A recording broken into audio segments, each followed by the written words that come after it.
আল্লাহু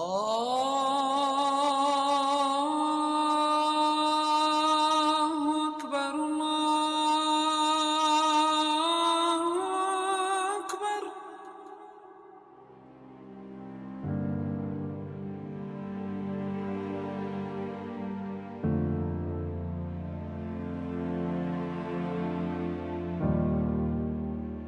প্রতি বছর রমজান মাস এলেই ঢাকায় বেড়ে যায় যানজটের তীব্রতা। এতে করে চরম ভোগান্তির শিকার রাজধানীবাসী।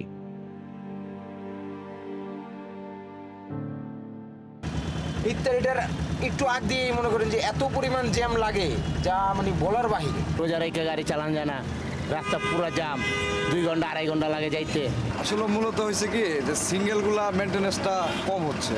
যদি এখানে দেখা যায় যে সিঙ্গেলগুলা টাইমলি টাইম সারা হয়, তাহলে দেখা যায় অনেকটা যানজট কমে যায়।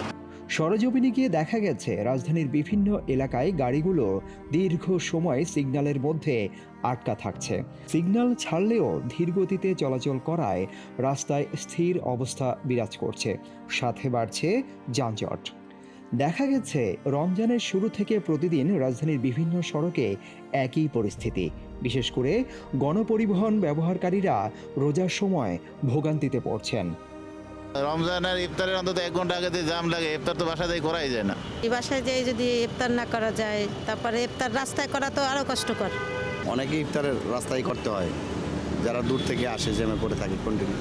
যানজটের কারণে তো মানুষের বিশাল ভোগান্তি। এই গরমের মধ্যে সারাদিন রোজা থাকে, এভাবে গাড়িতে বসে থাকে তো শরীরটা অনেকটা টায়ার্ড হয়ে যাইতেছে। নগরবাসী যাতে যথাসময়ে গন্তব্যে পৌঁছে ইফতার করতে পারেন সেজন্য ডিএমপির ঊর্ধ্বতন কর্মকর্তাদের নেতৃত্বে ট্রাফিক বিভাগ নিরলসভাবে দায়িত্ব পালন করে যাচ্ছেন বলে জানান এই ট্রাফিক পুলিশ। মানুষ যাতে সঠিক সময় গিয়ে ইফতার করতে পারে, আমরা নিরলসভাবে প্রচেষ্টা করে যাচ্ছি। আমাদের মাননীয় কমিশনার স্যার সঠিক সময়ে সঠিক দিক নির্দেশনা দিচ্ছে, আমরা ওই মোতাবেকই কাজ করতেছি।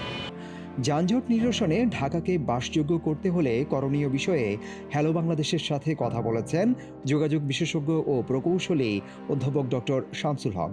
ছোট ছোট গাড়ি কিন্তু যানজটে যত না ক্ষতিগ্রস্ত হয়, বড় গাড়ি কিন্তু বেশি ক্ষতিগ্রস্ত হয়।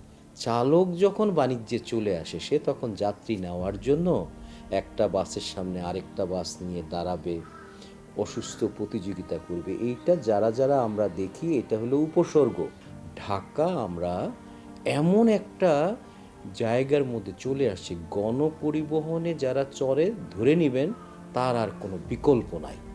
এদিকে সোমবার সকালে সচিবালয়ে প্রধানমন্ত্রীর কার্যালয়ে আয়োজিত এক গুরুত্বপূর্ণ বৈঠকে প্রধানমন্ত্রী বাংলাদেশ প্রকৌশল বিশ্ববিদ্যালয়ের প্রকৌশলী অধ্যাপক ডক্টর শামসুল হকের নেতৃত্বে বিশেষজ্ঞ দলের সঙ্গে কথা বলেন এবং যানজট নিরসনে তাদের সুনির্দিষ্ট মতামত নেন।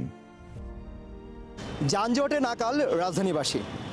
রমজান মাস আসলেই তারা বলছেন যে আমরা সঠিক সময়ে গিয়ে ইফতারি করতে পারি না, রাস্তায় ইফতারি করতে হয়। আর এদিকে ট্রাফিক পুলিশরা বলছেন আমরা সর্বোচ্চ চেষ্টা করে যাচ্ছি। চালকরা যদি নিয়ম না মেনে চলে, তাহলে তারা বলছেন যে যানজটটা এই জন্য আরও বেশি লেগে যায়।